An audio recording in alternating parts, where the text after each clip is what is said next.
Right now, I'm going to show you the easiest possible way to supercharge your AI agents, and it's all thanks to MCP servers. You might have heard of them before, but there is a new way to set them up and connect them to your agents super quickly.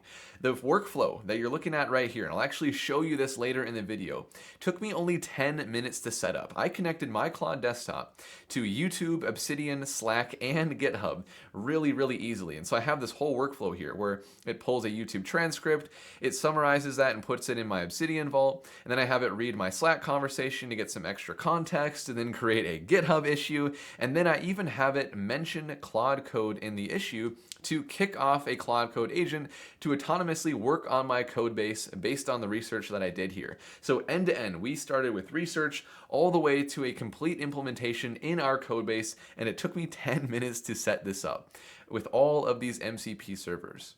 Now you might be asking yourself, Cole, isn't that going to take a while to get everything set up? I mean, if you worked with MCP before, you probably worked with this kind of registry, like the main one that we have in GitHub, where you find the MCP servers that you want in this list, but then you have to click into it, and you have to figure out the JSON configuration to connect it, and then you have to go and do that for the next one and the next one. It actually is a bit of a hassle to get all of these MCP servers, all this functionality, built into our AI agents. But now there is a new tool that makes it 100 times easier to find and connect MCP servers, and that is the Docker MCP Catalog. This is what I want to show you today and all the things that we can do with it. It is a beautifully curated list of all of these MCP servers, and with a single click of a button, I can connect them and then use them in my own agents. I can connect very easily, again, with a click of a button to Claude Code or Claude Desktop. This is now my command center to manage my MCP servers. Right now, I'll show you how easy it is to get this up and running, and then we'll play around with some of these different servers and build out some workflows. So in order to get access to this lovely catalog of MCP servers, the only thing you have to do is install Docker Desktop. And if you followed along with any of my content in the past, you probably already have it. I use Docker already for pretty much every application that I build. And so I already have the platform up and running 24/7 with all of my different containers. And so now I get to manage my MCP servers in the exact same place. It is a beautiful thing. So cool, let's actually explore all the MCP servers that we have here. And I'll show you how easy it is with a single click of a button to connect these servers into any of your external clients as well once you have your servers selected, like Claude Code, Claude Desktop, Gemini CLI. It'll actually update the configuration for these tools for you, so you don't even have to do anything with JSON yourself like you have before if you've used MCP. And so, yeah, going back to the catalog, I have this sorted by popularity right now. We've got Fetch at the top with over 500,000 downloads already, giving our agents the ability to take a URL and extract the content from it. We've got Slack. I'm going to be using this one today. Playwright for front-end testing, Context 7 for RAG. We can hook our agents into our database in one click. We can pull YouTube transcripts. I'll also be using that one today. It feels like whatever functionality I need for my agent, I can get it from this catalog. We got Notion, we've got Brave, Firecrawl for scraping, we've got Discord, Stripe, ChromaDB. It's like everything is here. It's so cool. So let's actually install one of these. I'm going to go to YouTube transcripts, click into this, and then all I have to do, one click, add MCP server, boom, we have it now connected. The only other thing you might need to do, depending on your MCP, is set up configuration, but it's also really convenient that we can do all of this for things like API keys right within the catalog as well. And then we can also see all of the tools that this MCP now gives to our agent once we have it connected.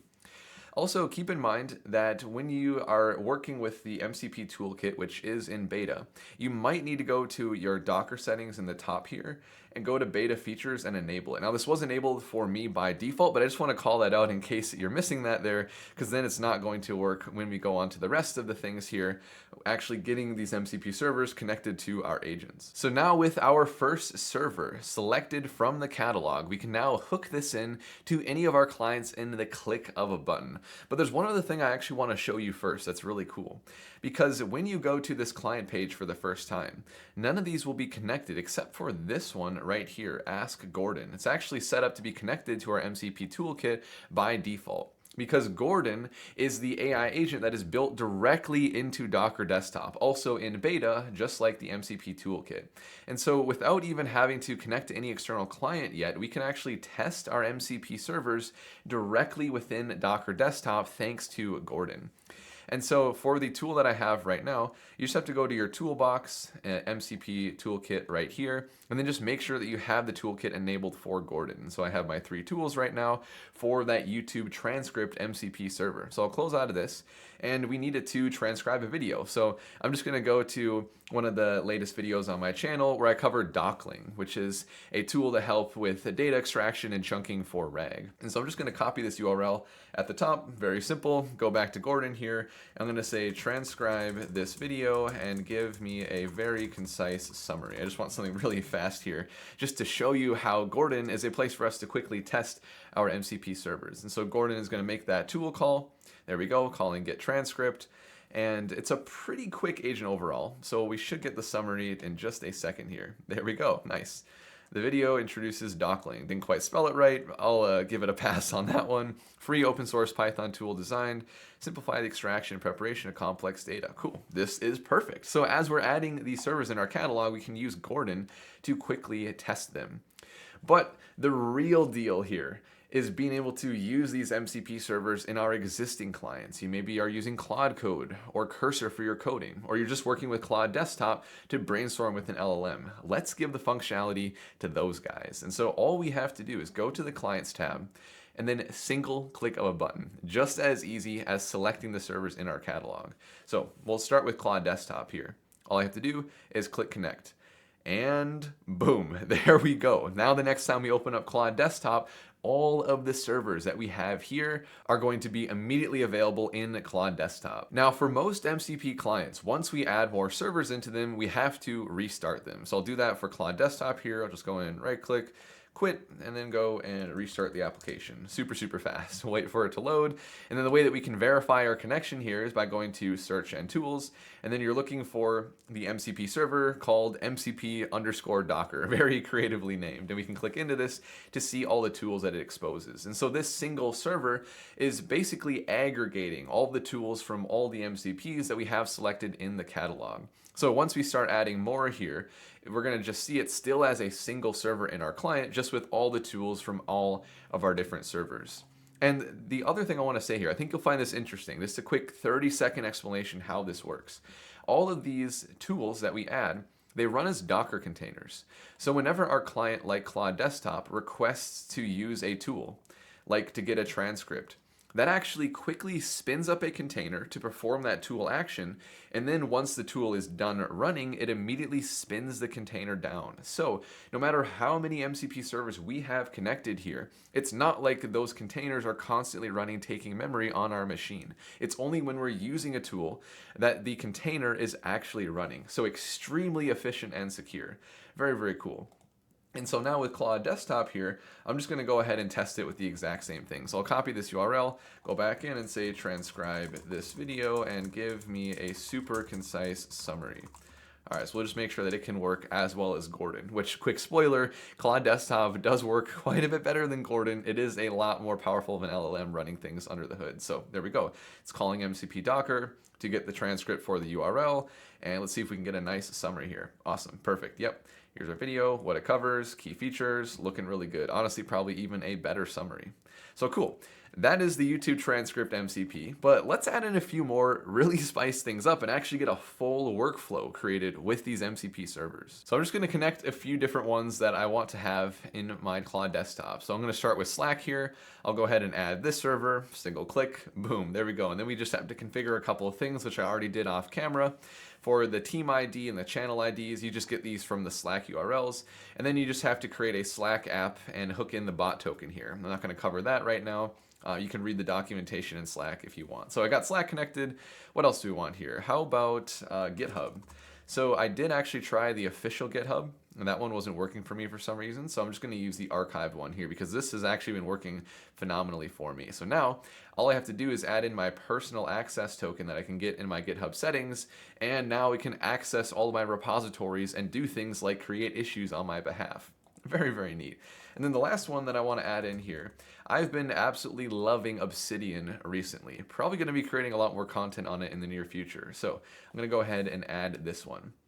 Obsidian is where I do a lot of my note taking and knowledge management. Like what you're looking at right here is actually the script that I have written out for this video right now. I know it's really meta, but yeah, when you go into the settings for Obsidian, you can install community plugins. And one of these plugins that you can install is called the local REST API. So you have to install this, and then it's going to give you an API key, which is what you need to hook into the Obsidian API key right here in the MCP configuration. So that's how you hook in Obsidian. Now going back to my servers, I have 4 in total now. So I have 26 tools for GitHub, which I mean, is kind of a lot, but we'll roll with it here. And then we've got Obsidian, Slack, and YouTube transcripts. And so we can start to actually define these workflows for the large language model to combine functionality from these different servers. It's really cool. Now, I'm not going to be testing this with Gordon. Gordon is a pretty cool guy, but I can tell from my testing that I've been doing that it's not powered by the most powerful LLM. It seems like it's something like Gemini 2.5 Flash or GPT-5 Nano. It gets quite overwhelmed with all of these tools when it has more than a couple. And plus, I think Gordon is more fine-tuned to help you with Docker-related things anyway. And so with all these tools connected, I'm just going to jump straight to restarting Claude Desktop and testing things in Claude Desktop. And I could connect other clients as well, like if I wanted to connect it to Claude Code or Gemini CLI. But I'll keep on the train here of Claude Desktop because I love using Claude Desktop just to generally brainstorm ideas with an LLM. So yeah, let's go do search and tools. Scroll down, MCP Docker, I'll click into this, and sure enough, this time we have a much larger list of tools because we have everything from Slack, Obsidian, YouTube transcripts, and GitHub.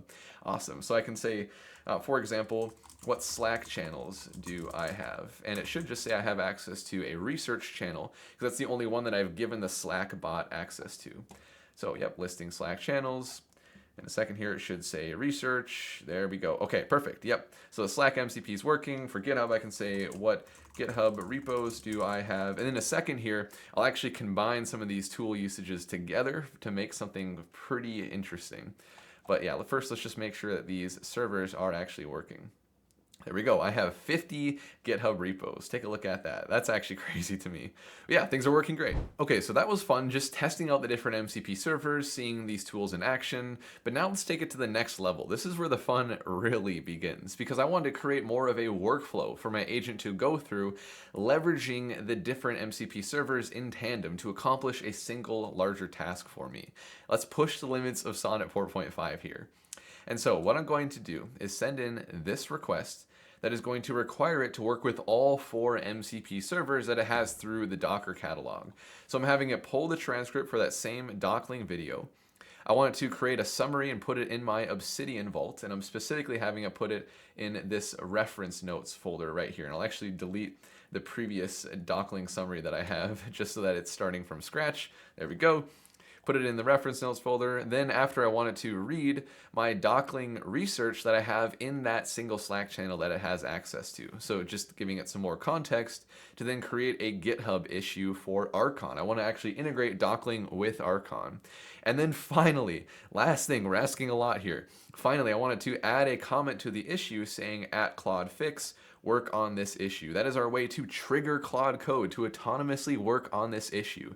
So we're going from the research phase all the way to actually kicking off a workflow for Claude Code to work on this issue in our repository. I know this is pretty complex, but that is the point. I'm trying to ask a lot here and see how it performs. And I'm actually super curious. I have not run this yet. This is my first time doing it. And so we'll see if it's able to accomplish everything. And so, yeah, first it is getting the transcript. I think what I'm going to do here is let it run. I'll pause and come back once it's done. We'll read through the conversation history together and see if it did what it was supposed to. Okay, this is actually beyond exciting. Everything worked flawlessly. And as I'm speaking, Claude Code is working on this issue. Take a look at this. This is just so cool. So it got the transcript. We saw that already before I paused to come back here. Then it is creating the research summary in Obsidian. Take a look at this. In the reference notes folder, I've got Dockling YouTube tutorial summary, and it even spelled Dockling right this time. Good for Sonnet 4.5. So you got our nice little summary here of the tool as a whole. Looks really good, talks about hybrid chunking, which is one of the things that I care about. And then going down, now it goes and it fetches the conversation history in that Slack channel. So it lists the channels, finds that research one, it pulls the channel history. So there's quite a bit of text that I have here, just the things that I did to research Dockling, looking really good. Then it searches my GitHub repositories to find the Archon one. Once it finds Archon, then it creates the issue. And it had a problem creating an issue the first time it used that tool call. But LLMs are quite smart, especially Sonnet 4.5, so it's able to correct itself, figure out the problem, call the tool again, and this time it works, creating that issue for the Dockling integration. And then finally, it adds that comment to trigger Claude Code at Claude-fix, work on this issue. And so yeah, let's actually go to our browser now. I want to show you here. First, this is the research that I have in the Slack conversation that it pulled, by the way. Then going into Archon, we have a new issue. Look at that. Integrate Dockling for advanced document processing in the RAG pipeline. We got a beautifully formatted issue here. And there we go. At Claude-fix, work on this issue. And then Claude Code that I already have integrated in the repository responded to this and is in the middle of processing, creating a pull request for my issue. So end to end from Claude Desktop, I had to do a ton of research that now finalizes. It culminates into Claude Code actually working on this for me. Super, super cool. All right, Claude Code has finished its work. It did it all within a feature branch that I created a pull request for as well. So we can go to that, check it out, and boom, there we go. We have a pull request that was created end-to-end by automation, thanks to MCP servers and the Docker catalog. Now, I didn't check its work yet here, but that's not the point. It's totally good if you don't understand Archon or exactly what I'm doing at GitHub here. The point that I'm trying to drive home is just how easy it was to create this agentic workflow with all these MCP servers that we connected in just a couple of clicks. Now, what we were able to do here in Claude Desktop was pretty incredible, and it's really easy for us to connect to other clients that are in this list as well, especially if you want to take some of these MCP servers and use them with your coding assistants. Most of the clients here actually are coding assistants that you can connect to. But the big question I have is, how can we use these MCP servers in our own custom agents within Python code, within N8N? Well, that's what I'm going to show you right now. To end things off for this video, I want to show you how we can take all this functionality and use it anywhere. So we're not just limited to this client list. As awesome as this list is, and it does cover the tools that I use generally, what about my own agents? So we'll actually start by going back to Claude Desktop, because I want to show you that the way that Docker connects to these clients is the same way we can connect to our custom ones. There's just a little bit of extra setup we have to do. So let's go to the settings here. Let's see how exactly this connection is set up between the Docker catalog and Claude Desktop. If we go to the MCP Docker server here, take a look at this. It is using this thing called the Docker MCP Gateway. What the heck is the MCP Gateway? Well, it is the tooling under the hood that allows us to connect the MCP servers in the Docker catalog to all of those clients in that pre-configured list. But the beautiful thing with this MCP gateway is it is actually open sourced. And so we have this documentation page that I'll link to in the description where they talk about this. The MCP gateway is Docker's open source enterprise ready solution for orchestrating and managing MCP servers. So the exact same functionality that is used under the hood to connect with our catalog and that pre-configured set of clients like Claude Desktop and Claude Code. We can use that same functionality. We can run it ourselves and then connect our own agents, like what I have right here in N8N. And I'll show you this in a second here. And so going to their open source repo for MCP Gateway, they have some instructions for setup. You basically build the gateway from source, and then we can run it with a couple of different commands depending on the MCP protocol specifically that we want to use. Now, HTTP Streamable is the de facto standard protocol for MCP. So this is the command that I'm going to run myself. So I followed the instructions in this README to get everything up and running locally already. So now I can run Docker MCP Gateway, and I'm going to run it on port 8089. and I'm going to use the streaming transport layer for MCP. So I'll run this, and it's going to look at my Docker catalog registry, and it's going to figure out the MCP servers that I have connected. So the exact same ones that we connected within Docker Desktop in the UI with the catalog, we have available here.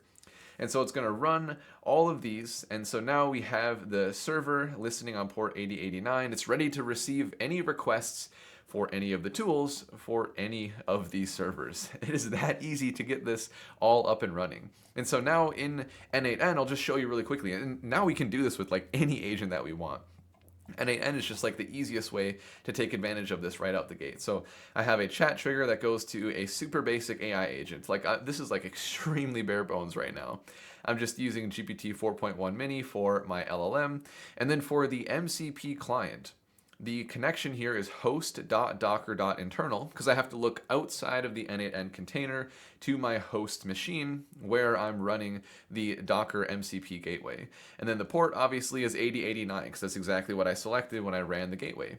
And then the server transport is HTTP streamable, and then everything's running locally, so I don't have any authentication at this point. Super easy to get it set up. So I'll go back to the canvas here. I can actually open the chat and show you here. Let's do something like, what Slack channels do I have? I'm not going to do like a whole complex workflow again because we already saw that in action, but we can just quickly see it, leverage the MCP client. It used the Slack list channels here, and we have our research channel. Cool. And then I can actually go to the MCP gateway logs, and I can see the logs from the N8N. So first we have the connection that's made here from N8N, and then it's running this specific tool to list the channels that we have, Slack list channels. And it took 1.5 seconds in total. So absolutely beautiful. And I also did a video recently on my channel showing you how to build LiveKit voice agents. And there I did show very briefly using the Docker MCP gateway to connect to the servers I have in the catalog. And so definitely check out the video I'll link to right here if you want a full guide on building LiveKit voice agents. But right here, I just want to show you another example of using our custom agents to talk to these MCP servers that we've curated. And so in my agent session, I've just added this MCP servers parameter where I'm connected to the same URL that we used in N8N. So again, connected to the same servers that we were using in Claude Desktop and N8N. So in my console here, I can go ahead and run this voice agent, and let's see it in action. Hello, how can I assist you today? Yeah, my GitHub username is coleam00. I want you to search my repos and find the one that has the most stars and tell me what it is. The repository with the most stars under your GitHub username coleam00 based on the top results is Archon. It is described as the beta release nice. of Archon. That is the right answer. So I'll go ahead and close out of that there. But there you go. We have a live voice agent that is connected to all the servers that we have curated in our Docker catalog. So there you go. That, my friend, is everything that I have to cover right now for the Docker MCP catalog. And huge thanks to Docker for actually collaborating with me on this video, just to make sure that I was hitting on all of the important features that we have with the MCP catalog. It really is the easiest way to bring external functionality into our AI agents, like I showed you in this video. So if you appreciated this video and you're looking forward to more things AI and AI agents, I'd really appreciate a like and a subscribe. And with that, I will see you in the next video.